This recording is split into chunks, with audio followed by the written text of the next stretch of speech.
AB48 news Gujarat હવે નજર કરીએ આજના મુખ્ય સમાચાર પર।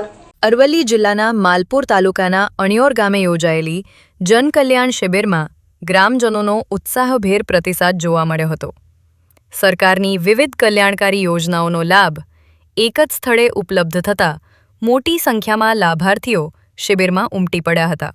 શિબિર દરમિયાન આયુષ્માન ભારત યોજના, આયુષ્માન વય વંદના યોજના, નમો શ્રી યોજના, PM સ્વનિધિ યોજના, રાષ્ટ્રીય વૃદ્ધ પેન્શન યોજના તેમજ રાષ્ટ્રીય કુટુંબ સહાય યોજના સહિત અનેક યોજનાઓ અંગે લાભાર્થીઓને માર્ગદર્શન આપવામાં આવ્યું હતું।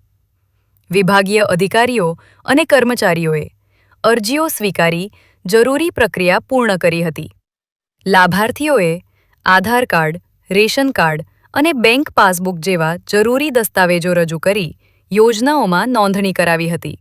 એક જ સ્થળે સરળતાથી સરકારી સેવાઓ મળતા ગ્રામજનોમાં સંતોષની લાગણી જોવા મળી હતી। તાલુકા પંચાયતના પ્રમુખ રમણભાઈ ખાંટ સહિત અધિકારીઓએ શિબિરની મુલાકાત લઈ કામગીરીની સમીક્ષા કરી હતી। સરકારની યોજનાઓનો લાભ છેવાડાના નાગરિક સુધી પહોંચે તે હેતુથી આવા કાર્યક્રમોનું આયોજન કરવામાં આવી રહ્યું હોવાનું તેમણે જણાવ્યું હતું। Mitesh Parmar, AB48 news Gujarat, Aravalli.